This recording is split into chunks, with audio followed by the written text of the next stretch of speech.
97.3 Citi FM. Relevant radio, always.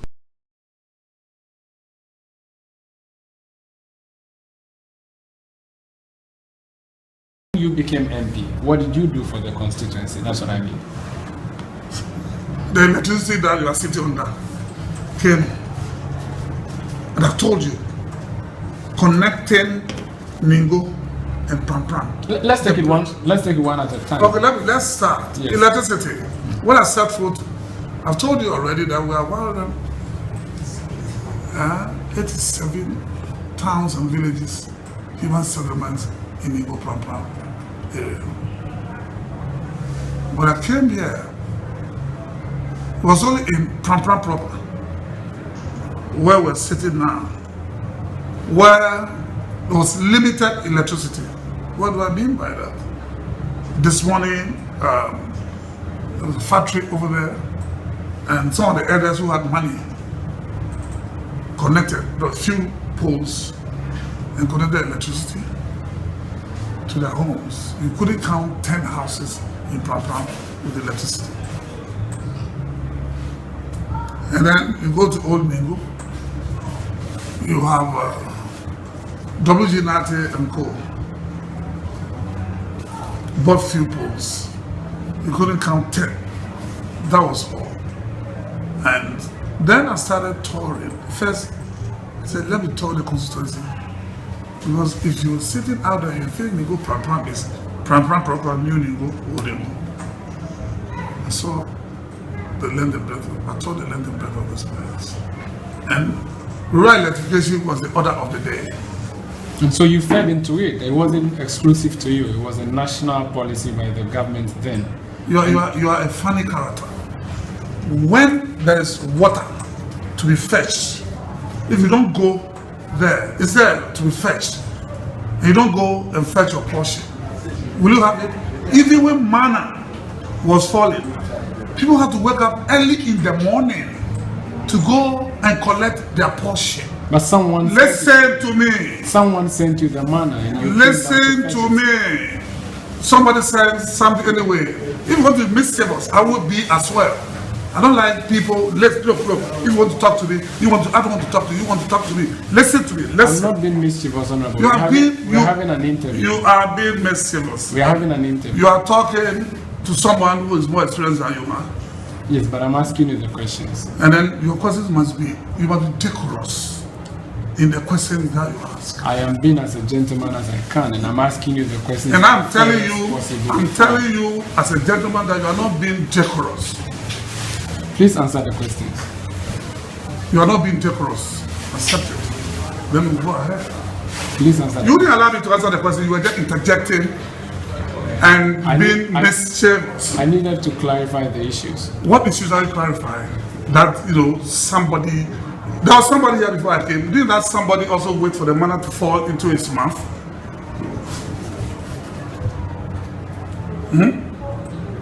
So you have with the electrification project in Ningo Pram. So you help with the electrification project in Ningo Pram. I championed the electrification in Ningo Pram. When rural electrification, we went around the places, we realized that if we were going to go along the lines of self-help, many villages, with a level of poverty in the villages, many villages would not be connected to the national grid. So I went, spoke to the local government minister then and the authorities, and I thought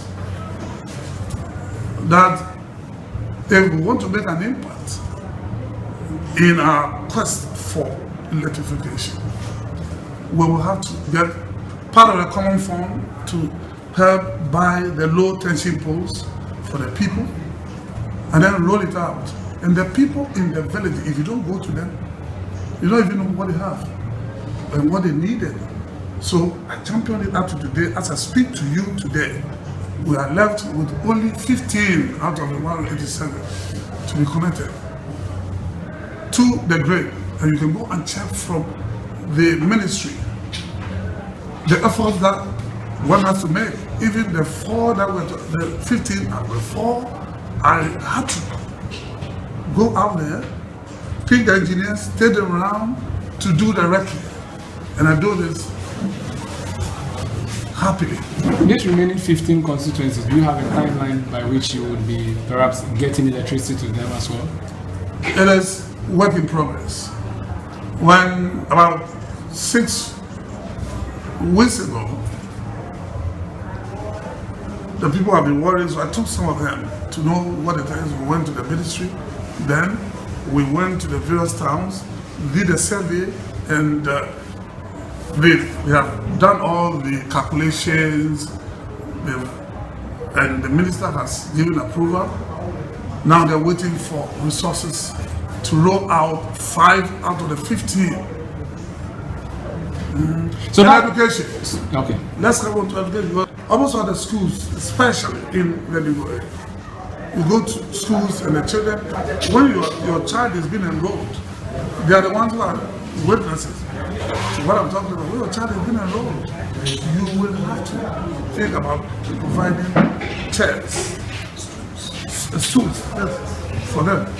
And we've done the study, you have it, the long list of what we've done. Now, the number of schools which have been built in this place, not from my pocket, but through my, lobby and making sure that education is respected and patronized in this place. Education is one area that one can beat one's chest, that we've come a long way. So when you say you've come a long way in education in this district now, because it's also a constituency and a district, do you have, say, a number of schools that you can mention that under the lobbying, the strategy and lobbying of the Honorable E.T. Mensah, you've got a school, say, at Aklabanya or a school at, say, Afienya? Could you mention some of the schools? There is nothing at Aklabanya. What I did? The little common fund and a source support from outside. Outside? Friends, yes. Okay. Friends that I knew when I was a sports minister. I went to the States, one time with him in New York, and we met the National Football Association guys that I knew. They wanted to know what assistance, as member of parliament, what assistance do I need? I said I needed computers because ICT is examinable subject now in Ghana, but in the schools in my areas, there are no computers. And we shipped 160, the first member of parliament in this country who donated computers was added to schools. And wait, still on computers. The last, WASI examination before then, I helped, the Ningo Secondary School, I gave them some of the computers, and I donated 980 laptops, also sourced from friends to them. Then, the Prampram Senior High, 340 to them, and mind you, Prampram Senior High is my baby. Was under your there was no, not under my tenure. I gave birth to it. How so? How? Because there was no senior high. I had to lobby, follow, harass. You can check out from Sugaba, who was a minister of education. Before then, Harry Sawyer. There were things that had to be done, the basic things that should be done, that we needed something to be started and all. And one of my cousins, who is an educationist, and then another cousin of mine, the Macro, I encouraged them and they started something in some makeshift structures around here. And then as a result of that, we followed up. I got them, the education people to absorb it, and they absorbed it. And now we have built first class structures for the senior high. And then when they said what it is today when I came around. You saw a facelift? Yeah, a facelift. Pardon? Tables and chairs produced, and I have all these pictures that I can show to you. Okay. So that's education. How about infrastructure? Say roads. What are your achievements in the road sectors in your constituency? You asked me the achievements of my party. Well, since you are the chief lobbyist, it's only fair to now give it to you personally more than give it to the party. Because initially when I talked about the rural electrification, which was a party and government project, I'm saying that somebody will have to. So that's why I'm asking you this somebody. And I'm answering the way I want to answer. You cannot decide how to answer a question. I can frame the question for you. But you you cannot Exactly. It should be how to answer. Yes. Yeah. So come again. Yes, so road infrastructure. So we traveled between Pram and Ningo. Yes. You mentioned that the bridge that was constructed on the Jangi River or the Jangi Lagoon was conceived in the early 90s when Chairman Rollins, PNDC chairman at the time, came visiting. It looked very beautiful seeing the bridge, but after crossing the bridge, the road doesn't look good. There are potholes. Yeah, I'm sure you are Ghanaian, all right, and I'm sure you travel far and wide. Road construction is no child's play. The road that you see, you drove from Accra, turned into Pram. As at 23rd December, 5 January 1982, all those roads were planned. There was no road in this country which was good. And I can testify, later we'll talk about Accra. And when you turned into Pram, those days, if you were with your wife who was pregnant, by the time you get in here, there might be a disaster. And you cannot wear white clothes and cross it. The road was really bad. Today, this is what is there. And then it goes all the way through to Ningo. I'm sure you pass by Ningo Oasis. When you get to Oasis, it becomes the footpath. So vehicles were not plying on it. Something has been done. The Ningo Township, the old Ningo Township itself, what you see there wasn't what it was. It was fixed, and then again, it fell apart. And by the time we lost election in 2000, contracts have been awarded for the continuation of the road from Jangi Bridge all the way to Bukumagbe. But when MPP came, they signed a contractor that was an NDC person, ZCC was an MPP, NDC person, they signed a contract. And then they also reversed the status of the road from highways to feeder roads. You know what feeder roads mean? What's the one you cry, put latrine on?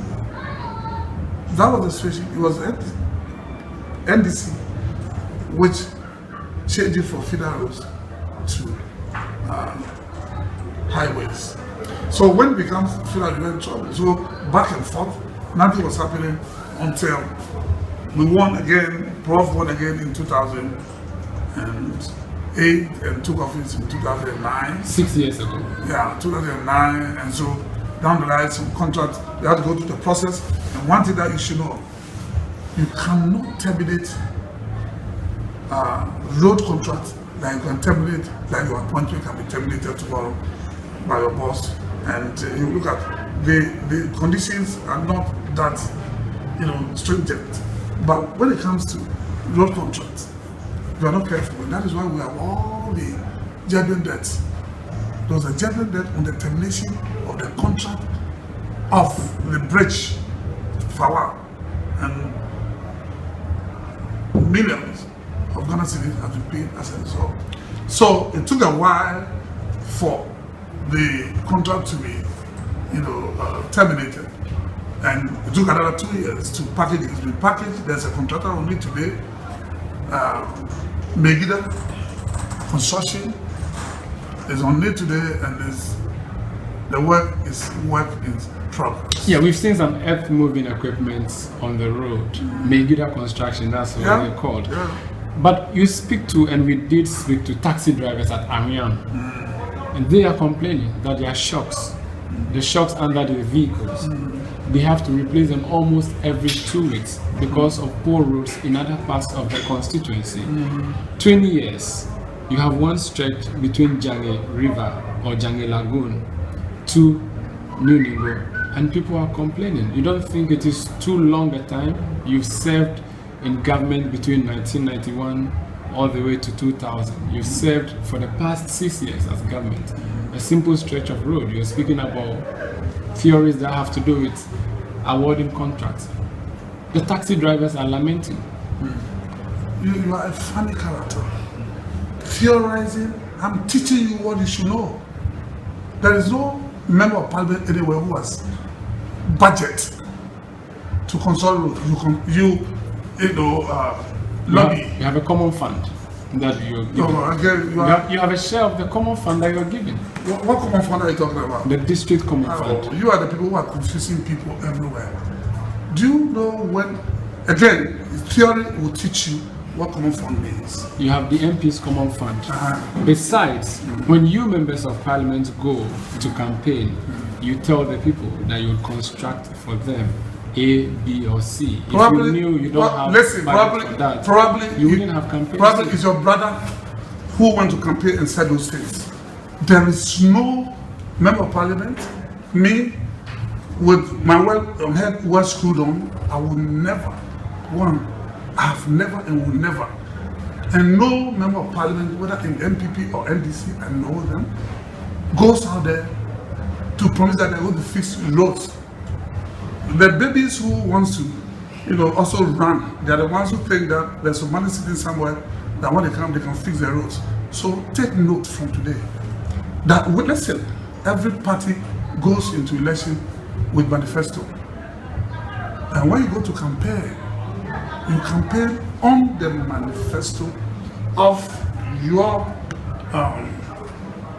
party. I've been going around with them, I'm a campaign team, ask whether they ever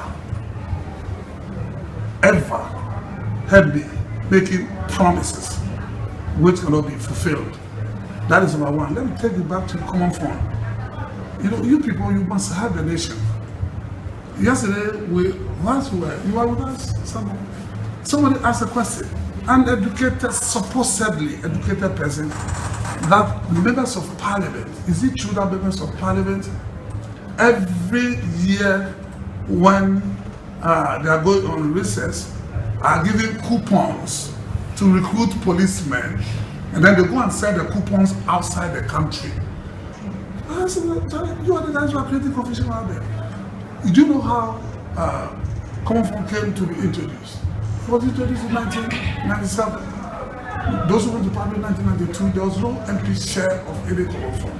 There is Common Fund, and there's formula for the distribution of Common Fund, which is approved by Parliament. When MPP boycotted 1992 parliamentary election, and when it came in 1996, 97, we went together. People found out that you go to places like a member of parliament visiting, and you go to a school, and the school, teachers will tell you that, if we can get a couple of footballs for the school, will love it. There is a lock somewhere that we think is broken, and it's getting so difficult to go through the process and have it fixed. What can you do about it? Private fairs, like the school needs jerseys and tables. That doesn't cost anything.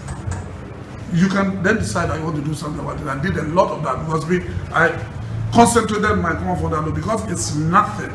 You have to use it on things that you can feel and touch. I can take you around the schools, the educationists are here, the other education, they'll show you.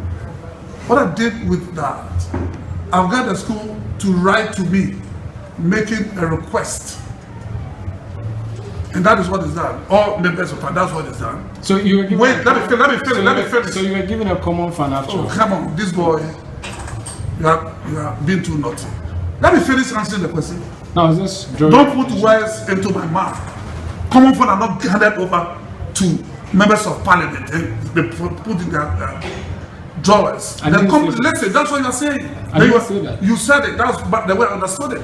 So you are giving a common fund. That was the way you put it. That was a wrong understanding of what I said. And that was a wrong way of putting it too. So they gave it to you. What does that mean? What is your understanding? Wait a minute. Don't leave it. I'm not leaving it. I just wanted to know.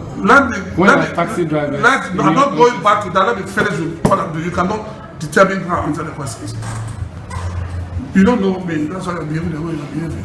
Honorable, go ahead and answer the question. Wait. Shut up and let me answer the question. If I shut up, we can't have an interview. It will be a monologue. You have asked the question. You shut up for me to answer. Then you come in. We cannot be talking at the same time. We cannot have you speaking for long hours because I'm not speaking for long. We have a limited time that we are running the program with, and I cannot let you to go on and speak. I mean, this is not a lecture. It's supposed to be a one-on-one interview, Honorable. If you have a limited, you don't ask so many questions at the same time. No, there were things that you people play mischief with. I have to deal with it.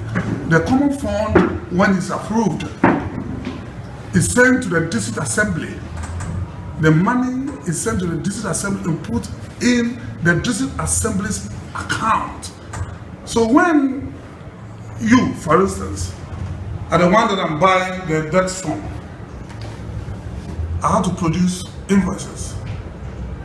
We have to go through, as respect the procurement process. It goes through, and when it's approved, it has to go to tender. Tender is the district tender. When it's approved, then the check will be written to you. The MP does not even touch the check. It doesn't carry the check to anybody. It's written to you. And then when you receive it, you deliver the goods to the school where the said debts have it, manufactured from. That is the way it works. Very well. So the roads now, let's talk about them further. So the taxi drivers are complaining. They say their vehicles have to go back to the shop every 2 weeks because of the poor roads. Do you think it's enough to appreciate and applaud what has been done in the road sector in your constituency for the past 20 years that you've been MP? 5 20 years minus 8 years of being in opposition, where the work that we started was truncated by the party that came into office. So 12 years. Yes.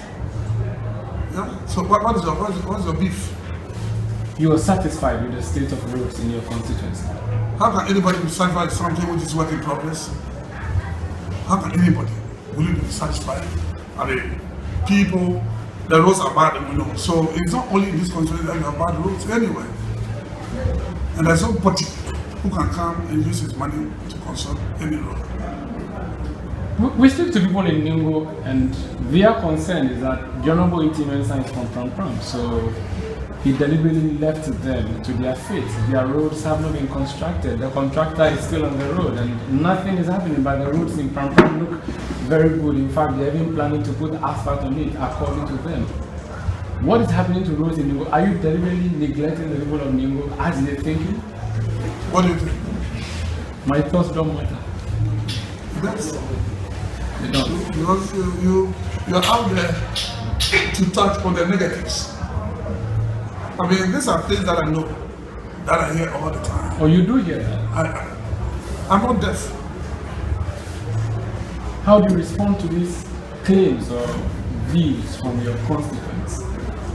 Oh, I mean, people can be, what I say is all across the board. I know the legal people, I know those who understand and appreciate what is happening. And I'm aware. I got district assembly here. We have a district assembly. And I doubt whether you have read the LI of any district assembly. So the things that you are talking about is the responsibility of the district assembly. Because the district assembly, we do have, and the chief executive is a legal person. He has a budget. I don't have a budget. The capital is in Pram, according to Ningo people, and it is not exciting, and it is not bringing development to Ningo. the chief executive, he told me, do you know the criteria for choosing a place as a capital when you have two three traditional areas, do you know? And it's one of the things that people use to bring all the confusion, the ethnocentricism, and all that. Is one of it. When there was only one, do you want the question to be answered? When there was only one district in the whole Dangbe, from Ada through to Po, Prampa was the capital. And the criteria for choosing a place as a capital. First, they look for certain things, like if there's a clinic, if there are two clinics in the two traditional or three traditional areas, which one came first? Where did education come first? 1846, Methodism brought education here in Prampa first. So, number two, there are police stations in Bingo and here. Which one came first? Prampa police station is the first in the country.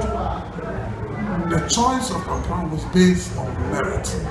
It's an issue which is a non-issue now that anybody should rake up. Do you agree with the assertion that Pram is far more developed than New York? I don't know. Your guess is as good as mine. That is the assertion. Well, my guess, not my. They are not. I mean, that's the assertion, and I have no answer. I won't answer it. It is not true. I will not answer it. Okay, let me put it to you then, that looking at the streets, I think the streets, or from what I see, the streets and the roads in Prampa look far better than the ones I saw in New York. Was that deliberate policy, like they are claiming? Will you ever, you sitting here, will you ever deliberately deny an aspect of a constitution which is yours? What are you talking about? Is it two people just? Is it Itibesa who built all the houses in Prampa and put them in the shape in which they are? So you haven't neglected the people of New York? If I neglected them, certain things that what is going on will not go on. The roads that is going on will not go on. Let's talk about fishing, and that's something a lot of people in the constituency do. I won't talk about anything again. I think I'm tired. Thank you very much for your time. Yes. 97.3 Citi FM. Relevant radio, always.